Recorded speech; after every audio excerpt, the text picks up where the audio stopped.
La era de los tanques. Capítulo 4. El ocaso de los tanques.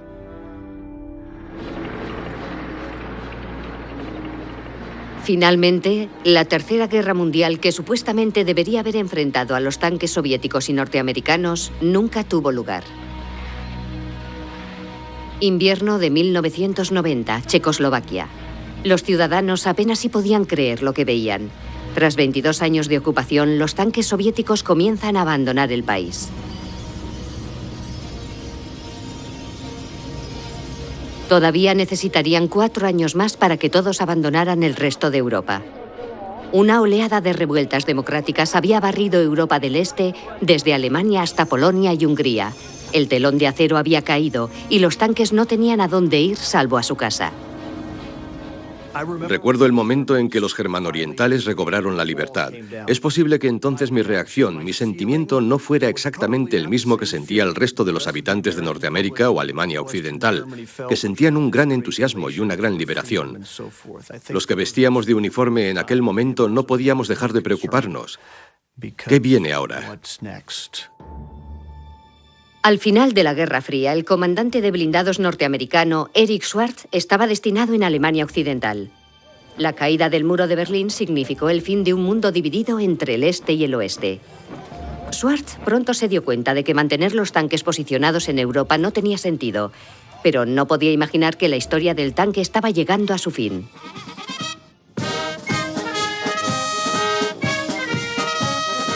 Durante décadas, el consenso entre las superpotencias mundiales había sido prácticamente inexistente, pero ahora todas estaban dispuestas a sacrificar sus tanques en aras de la paz. Die Militärs, die früher für die Vergrößerung der Waffen eingetreten sind, jetzt selbst an ihrer Vernichtung teilnehmen. Con el ocaso de las ideologías que habían dominado el siglo XX, el tanque había quedado obsoleto. Eso rompió el corazón de los hombres que habían servido en ellos y con ellos. Aquellas máquinas eran enormes, de 48 toneladas cada una. Un grupo de operarios se acercó a ellas con sierras para cortar metal. Para mí fue una visión perturbadora. Es más, confesaré que me entristeció. E incluso me brotaron algunas lágrimas de los ojos. París, noviembre de 1990. El destino de los tanques había quedado sellado. La Unión Soviética, los Estados Unidos y sus respectivos aliados se pusieron de acuerdo. 33.000 vehículos acorazados deberían ser retirados de Europa o destruidos en el plazo de 10 años. Establecieron una fórmula según la cual cada país no podía mantener dentro de las fronteras de Alemania del Este o del Oeste más de 1/3 de sus efectivos. Y eso era mucho menos de lo que habían tenido durante la Guerra Fría. Muchos tanques fueron destruidos. Pero aquel acuerdo nos dejó en desventaja. Grupos de observadores extranjeros fueron enviados a los lugares de destrucción de los blindados. Controlaban con exactitud cuántos tanques eran destruidos y durante qué periodo. Pero la Unión Soviética poseía la fuerza de tanques más numerosa del mundo y tuvo que pagar un alto precio por la paz recién conseguida. Destruir cada tanque costaba 30.000 marcos alemanes. El objetivo inicial era convertirlos en algún tipo de vehículo pacífico, algo realmente difícil porque hay muy pocas cosas que se puedan hacer con un tanque, aparte de usarlo como tanque. Pero por otro lado se encontraban con otro problema. ¿Cómo destruyes una cantidad tan grande de tanques? No es tan fácil despiezar un vehículo de 16 toneladas. La idea de convertir tanques en camiones de bomberos no resultó factible.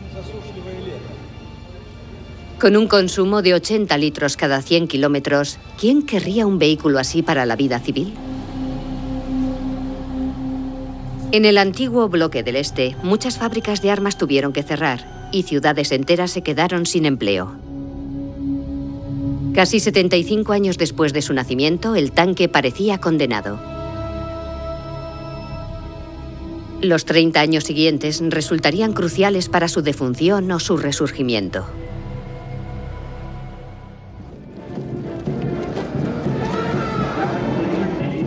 A principios de los años 90, el mundo estaba atestado de armas y de tanques. No olvidemos que la Unión Soviética continúa vendiendo armamento a muchos países africanos y de Medio Oriente. También hay mercados emergentes como la India o Pakistán. Estos países han seguido comprando versiones adaptadas de modelos originariamente destinados al Ejército Rojo.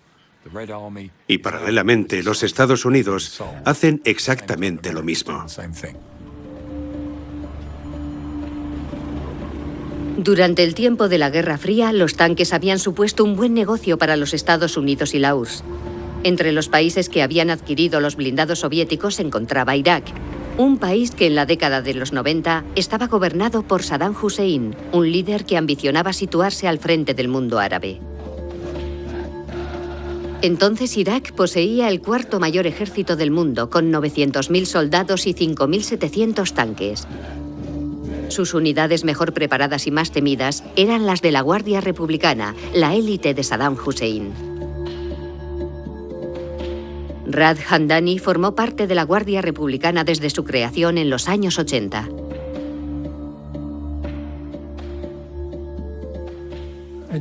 Como nuestra guerra contra Irán se extendió tanto en el tiempo, se hizo necesario crear una fuerza de combate bien entrenada y preparada, al estilo del Cuerpo de Marines norteamericano. Nos seleccionaron de acuerdo a unos criterios muy rigurosos, basándose en nuestro historial y en las batallas que habíamos librado. Era una fuerza de choque única y cada miembro estaba orgulloso de pertenecer a ella. Rad Hamdani era uno de los generales de confianza preferidos de Saddam Hussein. Entrenó personalmente a 2 de los hijos del líder en el arte de la guerra de blindados. Como comandante de la 17ª Brigada Acorazada, disponía de los mejores tanques del ejército iraquí, los T-72.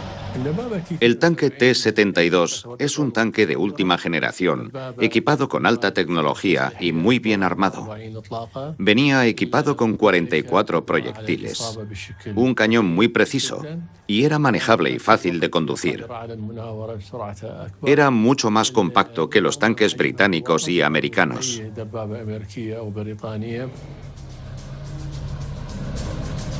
El T-72 fue la encarnación del tanque de la Guerra Fría. Contaba con protección contra las armas nucleares y químicas. Su cañón estaba dotado de un cargador automático que le posibilitaba disparar fuego rápido.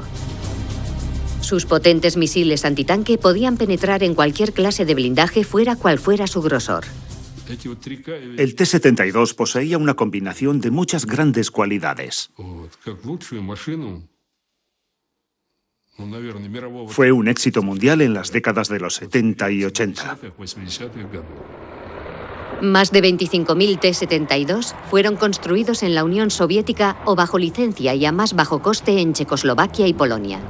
China copió el tanque y fabricó muchas unidades en número indeterminado. Irak había comprado 500 T-72 en los años 80 para reforzar sus fuerzas blindadas durante la guerra contra Irán.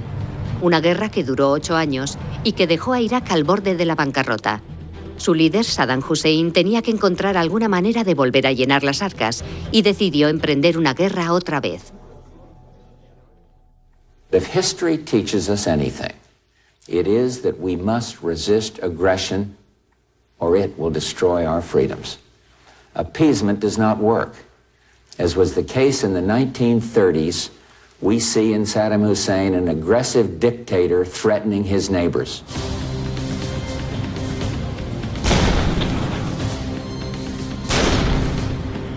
En el verano de 1990, Rad Hamdani recibió la orden de organizar la invasión del vecino más rico de Irak, Kuwait.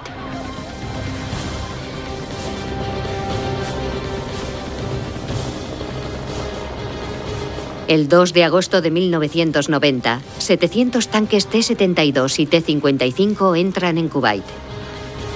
En cuestión de horas alcanzan la capital, la ciudad de Kuwait. Pero a Rad Hamdani invadir una nación árabe amiga le provoca un grave dilema moral. Recuerdo que bajé la visera de mi casco. No quería ser testigo de la ira de los cubaitíes. Era una situación muy incómoda. No podía mirarles a la cara. ¿Cómo iba a aguantar su mirada? Fue horrible. Al final ordené a los tanques que salieran a las afueras de la ciudad y pusieran sus cañones apuntando al desierto. Cuando sus tropas empezaron a reprimir a la población kuwaití, Rad Hamdani no podía imaginar las consecuencias que la invasión iba a provocar en todo el mundo. Alemania Occidental, a miles de kilómetros de los desiertos de Arabia. Douglas MacGregor, un comandante de blindados norteamericano, seguía atento las noticias de la invasión. Era uno de los 220.000 militares estadounidenses que aún estaban destinados en Alemania y sabía que la invasión no iba a ser el final de aquella guerra. Recuerdo bien cuando Saddam Hussein lanzó la invasión. Al oír la noticia pensamos que quizás nos enviarían allí porque ya no teníamos nada que hacer en la frontera con Alemania. Nuestros campamentos habían sido desmantelados, ya no éramos una fuerza de reacción. Nuestra única perspectiva eran las aburridas maniobras donde no te enfrentas a un enemigo de verdad. Pero en octubre empezamos a entrenar muy duro y a disparar tanta munición como fuera posible.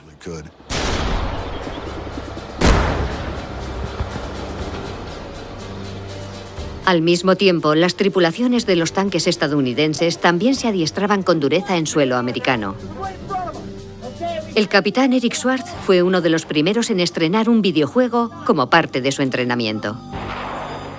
Hicimos muchas sesiones de preparación en simuladores que eran como grandes cajones que simulaban la unidad, donde estabas con los otros 3 miembros de la tripulación, el conductor, el cargador con sus funciones específicas y el artillero. Era la primera vez que podías ensayar la sincronización del equipo. Te metías en el simulador y de pronto nos encontrábamos en medio de una batalla virtual.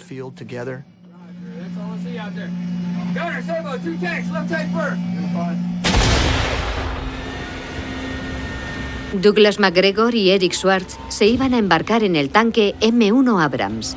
Fue desarrollado en los años 70, después de que fracasara un intento alemán-americano de diseñar un tanque conjunto. El M1 era una maravilla de la tecnología, construida por Chrysler en los años 80. Para mí, el M1 es el mejor tanque del mundo. Por supuesto que no soy objetivo, pero es un tanque muy bueno. Es mejor que conducir tu coche y tiene un sistema de frenos mejor. Además, cuando conduces tu coche vas solo tú. En el tanque somos 4 funcionando como si fuéramos uno solo. Y eso es probablemente lo mejor de todo. La diferencia entre el M1A1 Abrams y las versiones anteriores del mismo tanque es la misma diferencia que hay entre un avión a hélice y otro a reacción. El M1 fue diseñado en plena Guerra Fría para proporcionar alguna ventaja a las tropas norteamericanas superadas en número por sus enemigos soviéticos. Pero hasta 1990 nunca había sido visto en combate. El M1 era un tanque grande, pesaba más de 20 toneladas más que el T-72, pero tenía otras ventajas. Su cañón estaba equipado con un estabilizador giroscópico que le permitía disparar con gran precisión incluso sobre la marcha y un sistema de visión nocturna capaz de detectar a los enemigos a 800 metros en la más completa oscuridad. Y lo que era más importante, tenían un blindaje excepcional, el blindaje Chobham. El blindaje Chobham fue desarrollado en el lugar del mismo nombre, en el condado de Surrey, Inglaterra, en los años 60. Es una capa de cerámica, una rejilla de baldosas de cerámica que cuelga suspendida de un sistema de malla de otras capas de alambre, caucho y acero. Y todo está ensamblado.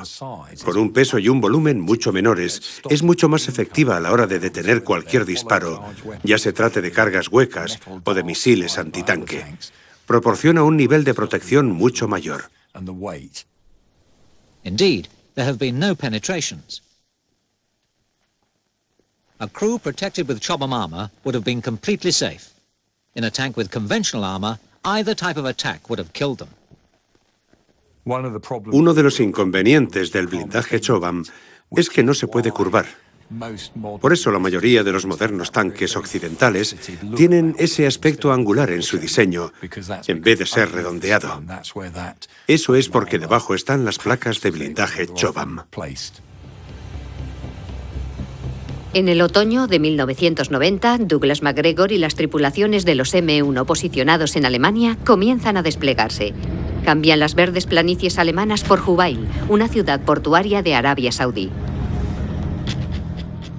Nos llevó 3 semanas desplazar a todo el regimiento de combate. Los tanques salieron de Bremerhaven en barco hacia el Golfo Pérsico. Nosotros fuimos en avión y recogimos y descargamos en los muelles los tanques que habíamos embarcado en Alemania.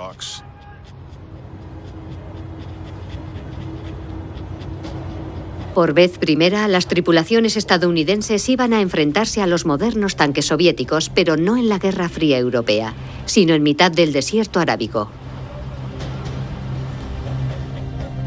Estados Unidos se puso al frente de una coalición de 28 países. Sus fuerzas combinadas incluían 2.000 tanques y 600.000 soldados. Pero tenían una desventaja importante. La mayoría de nosotros nunca habíamos combatido. Creo que en todo el escuadrón solo 2 habían luchado en Vietnam. Nunca nos habían disparado. Cuando eres joven no conoces la guerra. Estás deseando entrar en acción. Solo cuando ya tienes alguna experiencia de combate te das cuenta de que ser el primero no es siempre lo mejor.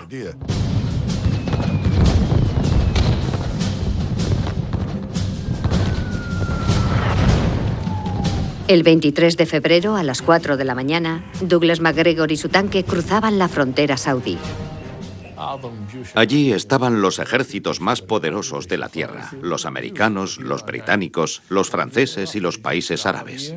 Que todas aquellas formaciones comenzaran a ponerse en línea fue un gran logro que nunca olvidaré mientras viva.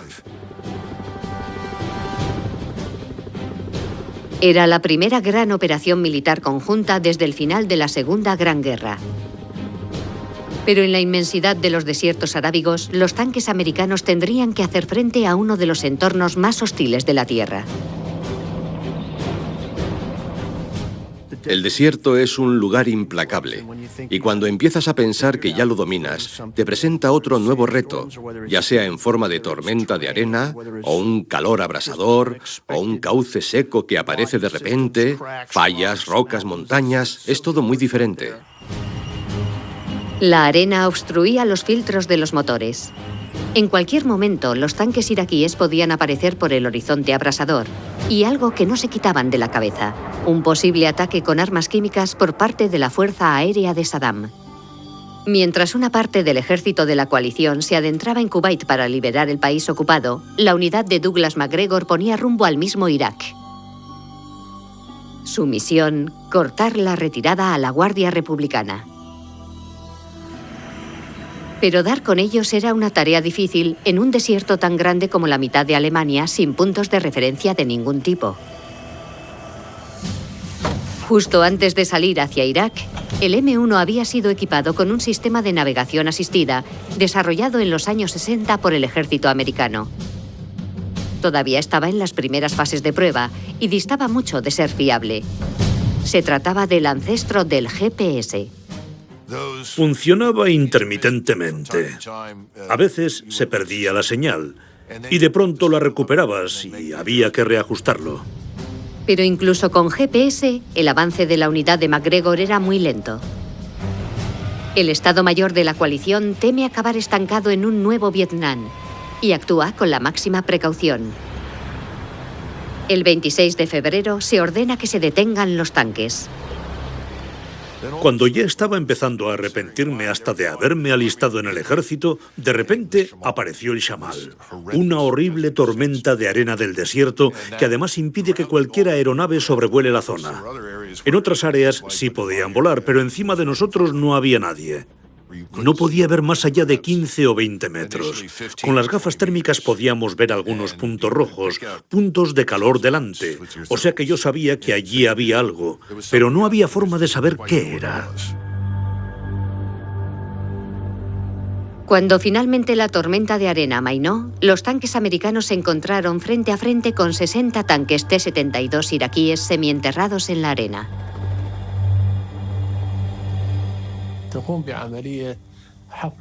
Estaban casi totalmente enterrados. Solo se veía la parte de arriba. Solo una cuarta parte quedaba visible.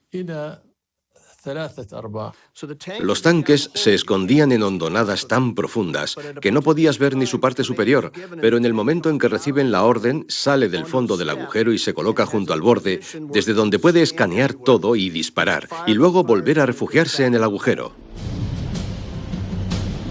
Pero el ejército iraquí había sido cogido desprevenido. No esperaban un ataque desde el mismo centro del desierto. Los T-72 apenas tuvieron tiempo para girar sus torretas hacia los M1 que cayeron sobre ellos. Nos dirigimos directamente hacia ellos y en ese momento cruzamos un campo de minas. Una explosión enorme levantó las 70 toneladas del tanque. Nos levantamos encima de una bola de fuego. Recuerdo que el conductor, que era de Leadville, Colorado, dijo: ¿qué ha sido eso? Y yo le contesté: no te preocupes y sigue adelante. Una oleada de tanques M1 lo barre todo a su paso.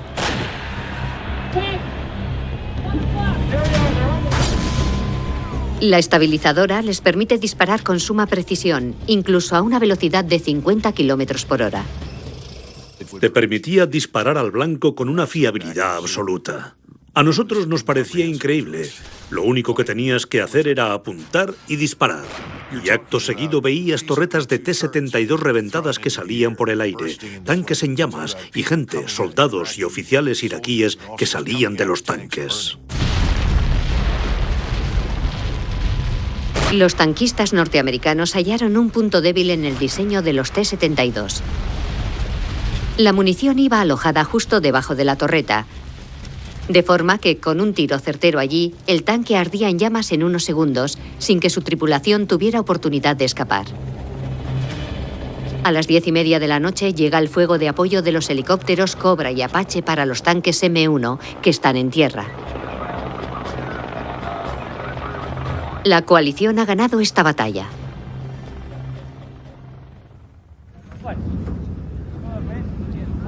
Los soldados iraquíes se rinden en masa.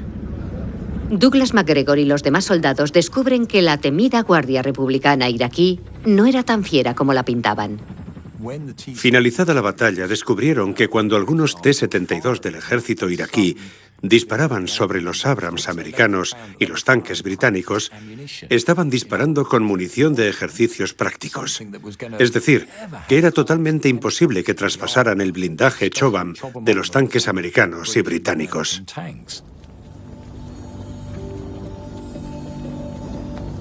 Fue la última gran batalla de la historia de los tanques y terminó con la victoria total de la coalición. La unidad de Douglas MacGregor permitió que el resto de la Guardia Republicana se retirara a Bagdad.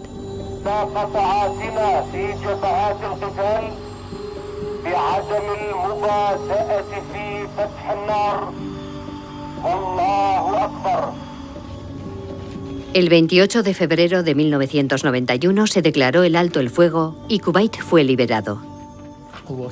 La guerra de Kuwait supuso un completo desastre para las fuerzas de acorazados del ejército iraquí. Marcó un punto crítico que posteriormente llevaría a la caída de Irak. 30 tanques iraquíes fueron destruidos en solo 23 minutos de combate. Un resultado desastroso que es analizado con preocupación en Moscú. Pero el alto mando ruso se tranquiliza. El fracaso se debió a la mala táctica elegida por los iraquíes y no a los tanques rusos. Los soviéticos siempre han dicho que ellos no habrían actuado así. Siempre han puesto en cuestión las tácticas que se utilizaron, así que su confianza no se vio mermada. En 1991, los tanques norteamericanos, con su avanzada tecnología, establecieron un nuevo orden en el mundo de la guerra de blindados. Entretanto, los tanques soviéticos se enfrentaban a un futuro incierto, igual que su país.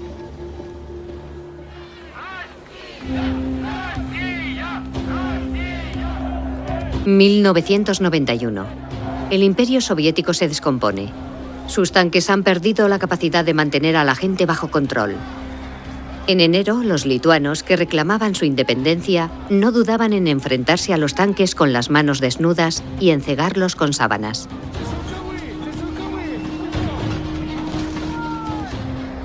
En agosto de 1991, cuando un golpe de Estado intentó derrocar al presidente Gorbachov, los tanques fueron incapaces de sofocar el levantamiento popular.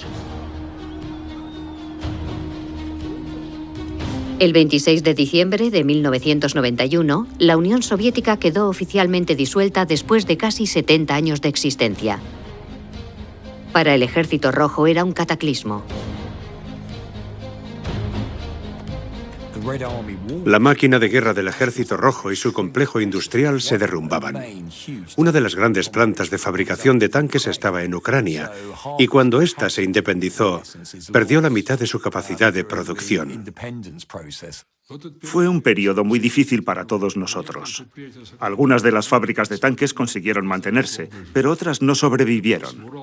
Por ejemplo, la planta de Uralvagonzavod se mantuvo en pie, pero la fábrica de tractores de Chelyabinsk, donde se ensamblaban también los famosos tanques T-72, tuvo que cerrar.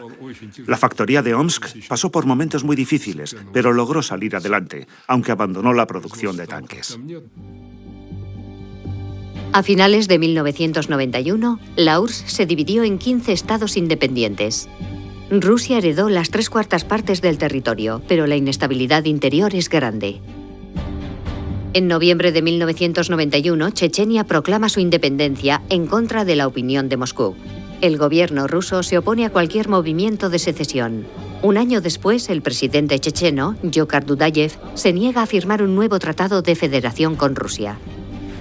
Пока мы требуем, чтобы российское руководство свой разум затуманенный немного головы остудили. Если не сделают, ну что ж, тогда будем драться на смерть. Para contrarrestar las veleidades independentistas chechenas, el Kremlin decide enviar la que todavía cree que es su mejor arma, los tanques. Basándose en las experiencias del pasado y en la idea de que la presencia de los tanques inspira temor, creen que sacar los tanques a la calle ya es suficiente para ganar la partida. El tanque más moderno del ejército ruso era el T-80, del que fabricaron 5.000 unidades. Era el más rápido de todos los tanques soviéticos, por eso lo llamaban el tanque volador. Fue el primero equipado con un motor de turbina de gas que le permitía alcanzar una velocidad de hasta 70 km por hora. A diferencia del T-72, que era producido en masa, el T-80 estaba reservado para la élite del ejército. En diciembre de 1994, el ejército ruso lanzó un ataque sobre Chechenia. El secretario de Defensa ruso llevaba razón cuando decía que solo sería cuestión de días que tomaran la capital, Grozny.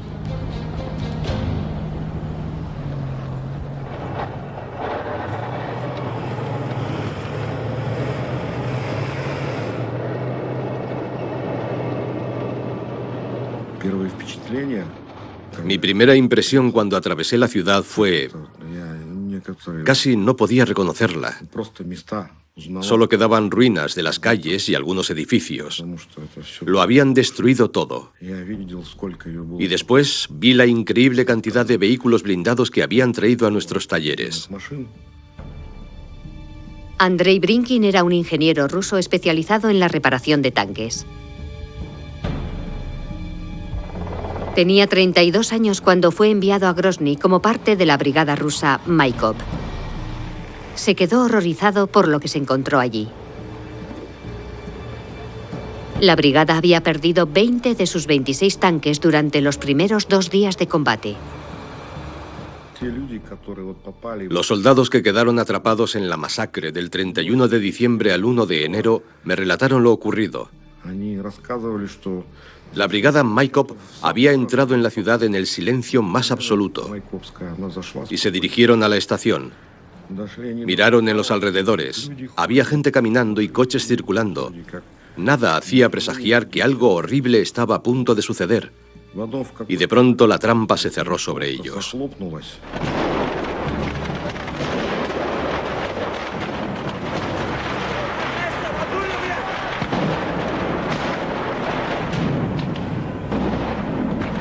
Las columnas de tanques de la brigada Maikop fueron aniquiladas sin tiempo para reaccionar. De 1000 hombres murieron 800. Y la masacre continuó durante los días siguientes. 74 soldados rusos fueron hechos prisioneros.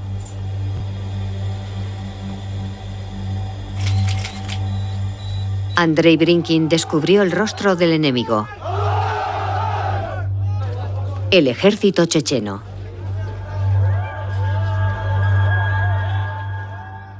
Las fuerzas chechenas disponían de un gran arsenal de armas que estaba allí desde el período soviético. La mayoría eran armas ligeras, como los lanzagranadas antitanque. Eran conscientes de que no iban a detener al ejército ruso en campo abierto, en un campo de batalla tradicional.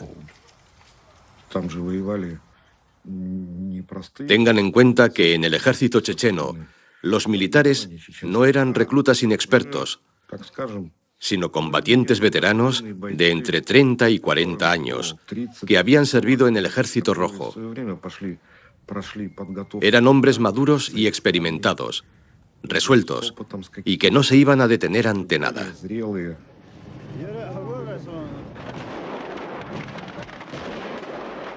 Su estrategia contra los tanques rusos: la guerrilla urbana.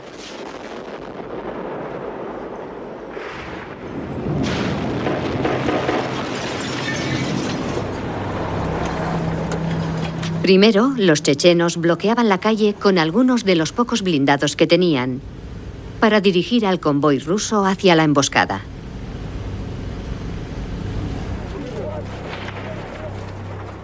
Conocían la dificultad de los tanques T para elevar el cañón, así que los hombres armados con lanzacohetes se situaban en el segundo o tercer piso y disparaban donde el blindaje es más débil.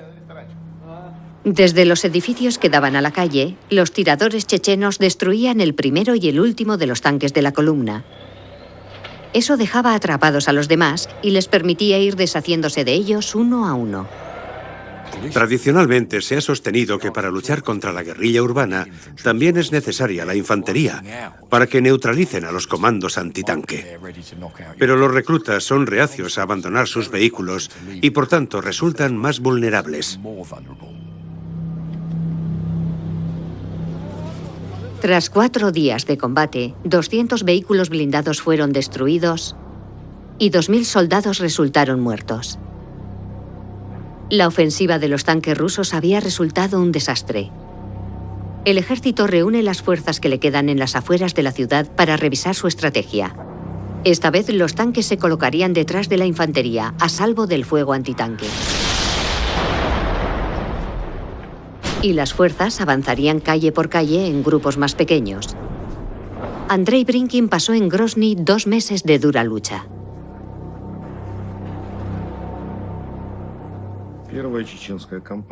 La primera campaña de Chechenia demostró que no deberíamos enfrentarnos a una situación así sin estar debidamente preparados. Y soldados y oficiales lo pagaron con su vida. Y yo vi, con mis propios ojos, las pérdidas humanas.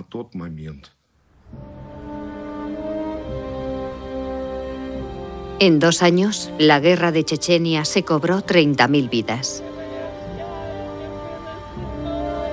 En agosto de 1996, el presidente ruso Boris Yeltsin fue obligado a solicitar un alto el fuego y a iniciar negociaciones con los chechenos, lo que resultaba una humillación para Rusia. Lo que, en mi opinión, Grozny provoca en muchas naciones occidentales es inicialmente una reacción de: oye, no pongas tanques en una zona urbana porque los agrupa y los pone en fila, y da a los comandos antitanque muchas oportunidades de esconderse y acercarse a un tanque para destruirlo. De modo que a menos que elabores cuidadosamente tu estrategia y te apoyes en la infantería para proteger los tanques pueden ser útiles en una zona urbana, pero necesitan que la infantería esté a su lado para sacarles el máximo partido.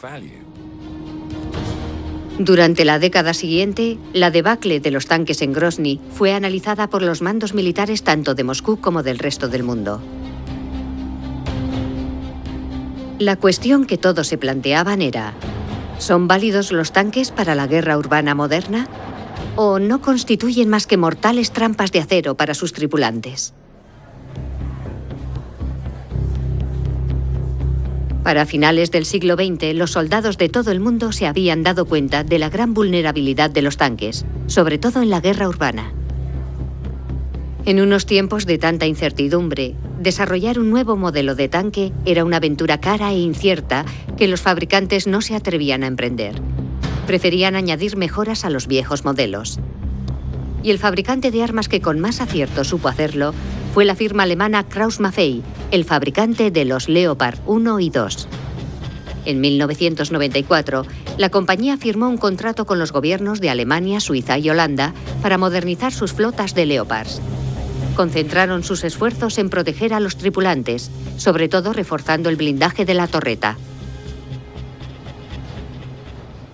Donde la industria de armamento alemana ha sido especialmente ingeniosa es en la creación de grupos de usuarios para que puedan comprar piezas de repuesto y mantener esos tanques. De esa forma sabes con seguridad que lo que compras no tiene una vida limitada.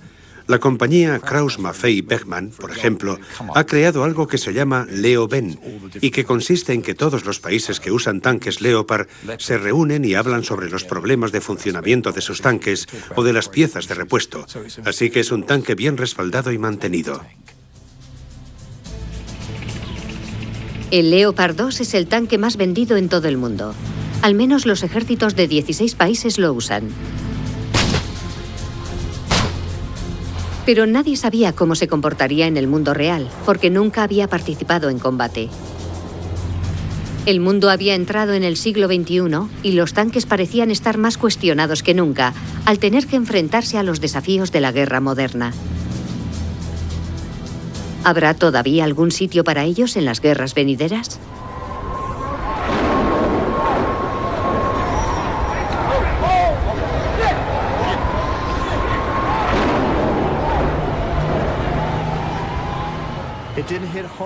No me di cuenta hasta que llamé a mi madre. Ella estaba viendo la televisión y me dijo, ¿vas a volver a ir a la guerra? Y yo le dije, no, mamá. Y ella, sí, vas a ir. Esto significa guerra. El 11 de septiembre de 2001, el comandante de blindados norteamericano Eric Schwartz se encontró con que su país estaba siendo atacado por un grupo terrorista llamado Al-Qaeda. Al mismo tiempo, en Bagdad, Raad Hamdani, para ahora comandante del segundo cuerpo de la Guardia Republicana, alerta al Estado Mayor iraquí. Les dije, esas torres no se han caído sobre Nueva York, sino sobre Bagdad. Los oficiales me preguntaban, ¿por qué dices eso? Y yo les contesté, porque nosotros somos los que vamos a pagar el pato, aunque no hayamos participado en nada. Y resultó que Raad estaba en lo cierto. El presidente Bush denunció a Irak como parte del llamado eje del mal. Pronto se hizo evidente que eso significaba una invasión a gran escala de Irak. En 2002, Eric Schwartz se encontraba de vuelta en el Medio Oriente, esta vez como comandante de un batallón. Sería el responsable de las operaciones norteamericanas desde Kuwait, con el último modelo del tanque Abrams. El M1A2 era una actualización de la versión anterior que incorporaba un ordenador que mostraba el progreso del combate en tiempo real. En el lado iraquí, Raad Hamdani era consciente de que esta era una batalla que no podían ganar. Les quedaban muy pocos recambios y sus tanques T-72 habían demostrado estar obsoletos. Y resolvió decirle la incómoda verdad a Saddam Hussein. Le dije, señor presidente, si estalla la guerra, este cuerpo del ejército no valdrá para nada. Y continué, si no podemos evitar la guerra, tendremos que cambiar nuestros métodos de combate, tendremos que practicar la guerra de guerrillas. Entonces el presidente me interrumpió, General Raad, ¿es que pretende usted atemorizarnos? Y yo le dije, como soldado, es mi obligación decirle la verdad sobre el estado de nuestras fuerzas. Sonrió y me repitió que tenía que salir en la foto con él. Cuando salimos de la sala de audiencias, di gracias a Dios unas cuantas veces, esperando que atendiera mi consejo. Pero el aviso de Hamdani había sido desatendido. En Bagdad ya no existía una cadena de mando real. Hamdani se dio cuenta de que en el campo de batalla sus soldados estarían solos en sus dispositivos, abandonados a su suerte. Cada uno lucharía por su cuenta, enfrentados a las peores posibilidades. Eric Schwartz fue uno de los primeros en enfrentarse a los caóticos restos del ejército iraquí. A finales de marzo de 2003, su unidad cruzó el río Éufrates sin hallar apenas resistencia significativa. Recorrieron 700 kilómetros para arribar al sur de Bagdad, al distrito Al-Mahmudiyat. Allí se toparon con una sorpresa: tanques T-72 escondidos en las calles, preparados para disparar contra ellos. Una batalla de tanques en medio de una ciudad. Para él era la primera vez. Íbamos a descubierto, totalmente expuestos, y estábamos buscando tanques enemigos. Todo era tan diferente, tan poco convencional, no se parecía a nada de lo que antes habíamos visto. Pero esa fue la tónica del día. Estaban en los aparcamientos, en los callejones apartados, en medio de las calles. Según avanzabas por la calle, podían salir de cualquier sitio a 20 o 30 metros de ti y abatirte. El que primero disparase, ese ganaría. Todo quedaba en manos de la improvisación. Las tripulaciones norteamericanas no estaban entrenadas en el combate a corta distancia. En un M1 se necesita una distancia mínima de 200 metros a tu objetivo para lograr un control de tiro correcto. Pero muchas veces era imposible respetarla porque girabas una esquina y de pronto te encontrabas a otro tanque de frente a 100 o 150 metros, lo cual suponía un riesgo añadido, porque si ese tanque estalla, también estallan todas las municiones que lleva dentro. Uno de los grandes problemas del interior de los tanques es que en cuanto un proyectil atraviesa tu blindaje, te conviertes en una suerte de bomba móvil, porque toda la munición que transportas y el carburante del blindado, todo es inflamable. No solo disparas al otro tanque y lo destruyes y ya está. Luego se producen explosiones secundarias, llamas, edificios que cogen fuego, palmeras que empiezan a arder. Un caos. A pesar de todos los riesgos, la unidad de Eric Schwartz consiguió destruir 7 tanques T-72 modernizados, que eran algunos de los mejores que todavía tenía el ejército iraquí. Un soldado grabó lo que van a ver a continuación. Cuando al día siguiente los blindados estadounidenses entraron por fin en Bagdad, tuvieron que hacer frente a tiradores con lanzacohetes y conductores suicidas que trataban de chocar con ellos. Los iraquíes lo intentaban todo tratando de quemar desesperadamente su último cartucho. Incluso consiguieron dañar y capturar un tanque M1, un regalo del cielo para la propaganda iraquí que trataba de apuntalar un régimen debilitado. De pronto, tras 4 días de lucha, el silencio. Todo se quedó en calma. Yo la llamo la hora dorada. Ese momento en que nada se movía. No había nadie en la calle, tampoco combatientes. Se habían ido a algún otro lugar. Las calles estaban llenas de cadáveres.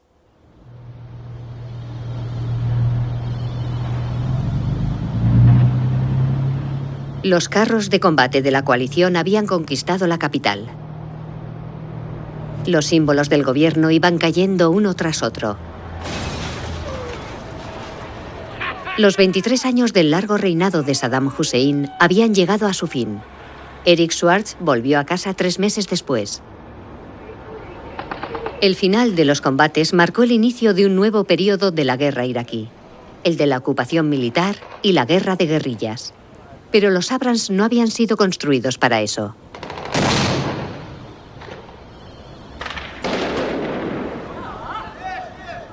Entre 2007 y 2008, 3 tanques fueron destruidos y 4 soldados americanos resultaron muertos. El responsable era un lanzacohetes antitanque ruso, el RPG-29. Tenía una ojiva doble. La primera era la encargada de abrir hueco en el blindaje Choban del M1, y la segunda estallaba inmediatamente después y reventaba el tanque. Parecía que el M1 iba a correr la misma suerte que el T-80 ruso en la guerra de Chechenia. Los americanos inventaron entonces un sistema llamado TASC, un kit diseñado específicamente para operaciones urbanas que reforzaba la protección de los tanques Abrams, mejoraba la visibilidad y les daba posibilidades de defenderse y de responder mejor en áreas urbanas. El TASC, o Kit de Supervivencia Urbana para Tanques, contenía diversas mejoras para el M1. Un refuerzo blindado para la torreta de disparo, un teléfono para comunicarse con las unidades de infantería que le acompañaban y, lo que era más importante, placas de blindaje reactivo para reducir los daños provocados por los misiles de ojiva doble. Cuando el proyectil impacta contra dichas placas, explota hacia afuera, haciendo que se autodestruya y protegiendo el blindaje principal que se encuentra debajo. Para 2008, todos los tanques americanos que operaban en Irak habían sido equipados con el sistema TASC. El TASC era de gran ayuda, pero tampoco una solución milagrosa. A finales de la década, el mundo se enfrenta a una grave crisis económica. El desarrollo de nuevos tanques se convirtió casi en un lujo para la mayoría de los países. Y como en otros momentos de la historia, la vieja cuestión volvió a resurgir. ¿Los tanques son realmente necesarios? Algunos ejércitos llegaron a la conclusión de que o no podían mantener los tanques o ya no tenían ningún papel que desempeñar en el campo de batalla actual. Canadá, por ejemplo, decidió prescindir por completo de los tanques en sus fuerzas armadas, como poco después los Países Bajos. Muchas gracias, pero no creemos que los tanques sean lo que necesitamos en nuestras fuerzas de defensa.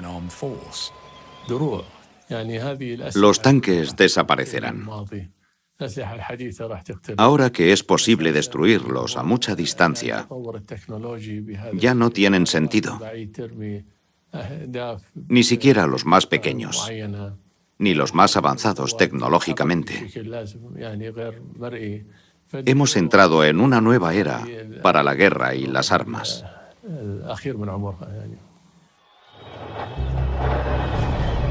Moscú, 9 de mayo de 2015. Rusia celebra el desfile anual en conmemoración de la victoria en la Segunda Guerra Mundial. Lo preside el presidente Vladimir Putin, flanqueado por Makhmud Garev, general retirado y veterano de la Segunda Guerra Mundial.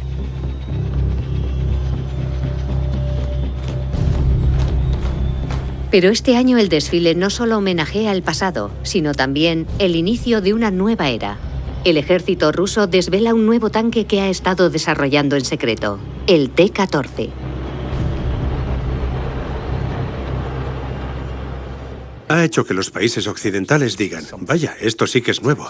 Es un tanque de tamaño mucho mayor y que se vale mucho más de la tecnología que los tanques rusos de antaño. En 20 años, ningún país occidental ha desarrollado un tanque nuevo. Y sin que nadie se entere, la Rusia de Putin ha perfeccionado uno. Cuando llegó al poder en el año 2000, Putin tenía entre sus prioridades la reestructuración y reequipamiento del ejército ruso. Ahora, con el T-14, le ha dado además una nueva arma. El T-14 ha marcado una ruptura con todos los diseños anteriores de tanques rusos.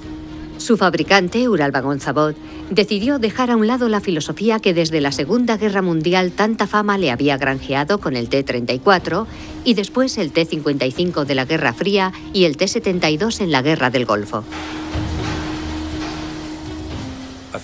Los rusos nunca reconocerán que han abandonado definitivamente la simplicidad y la fiabilidad que caracterizaban a sus tanques anteriores. Pero han tomado un rumbo diferente, abrazando el uso de la tecnología de forma intensiva. Muchas de las características del T-14 siguen siendo secretas. Pero lo que sabemos de él nos lleva a pensar que hemos entrado de lleno en la robotización del tanque.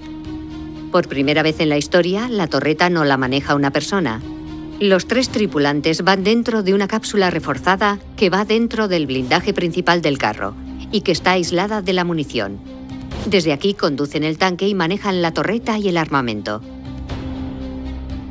Como protección añadida, cuentan además con un blindaje activo llamado Afganit.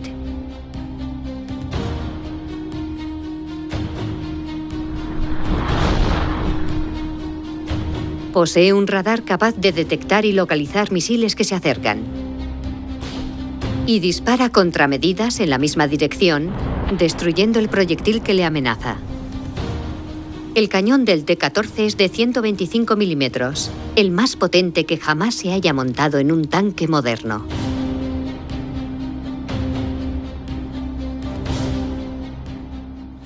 Tiene un cañón más poderoso y un penetrador de largo alcance, lo cual le permite traspasar blindajes más gruesos, incluso el de los tanques mejor protegidos de los países occidentales, como el Abrams, el Challenger o el Leopard 2.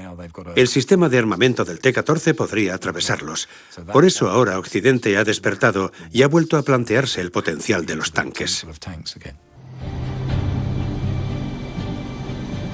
Cuando entre en servicio, el T-14 será el tanque más moderno del mundo.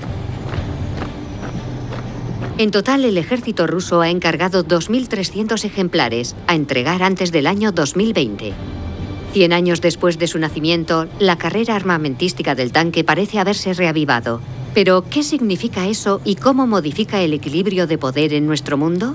¿Estas nuevas armas serán usadas alguna vez en un nuevo tipo de conflictos?